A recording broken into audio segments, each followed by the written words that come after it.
Il y a beaucoup d'économistes, par exemple, très libéraux, qui ont tribune libre à Sciences Po. Moi, je n'ai pas l'impression que ce soit un institut les marxistes-léninistes, hein, vraiment. Hein. Enfin, en tout cas, de mon point de vue.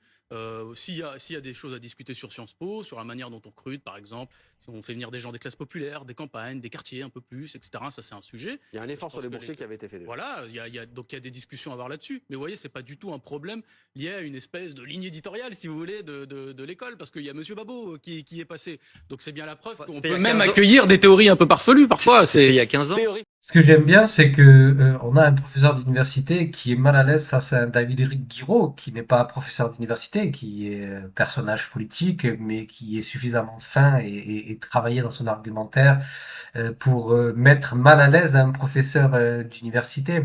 Donc voilà, bon, David Guiraud va pas plus dire durant cette interview, ça va pas être plus passionnant que ça, mais juste pour dire que, encore une fois, si les gens de Sciences Po euh, du fait de leur enseignement, leur a amené la réflexion que pour eux, la pensée de gauche est une pensée qui pour eux leur est préférable, c'est leur problème. Mais encore une fois, en plus, on confond entre un sondage, parce que c'est ce que avance ce professeur d'université, et du coup c'est encore fallacieux. Il annonce un sondage, ce qui veut dire que les gens, dans leur intimité, dans leur vie privée, choisissent comme orientation politique. Et là, on contredit complètement l'essence de la démocratie telle qu'elle est présentée dans les démocraties bourgeoises, qu'on nous serine sans arrêt, la liberté de penser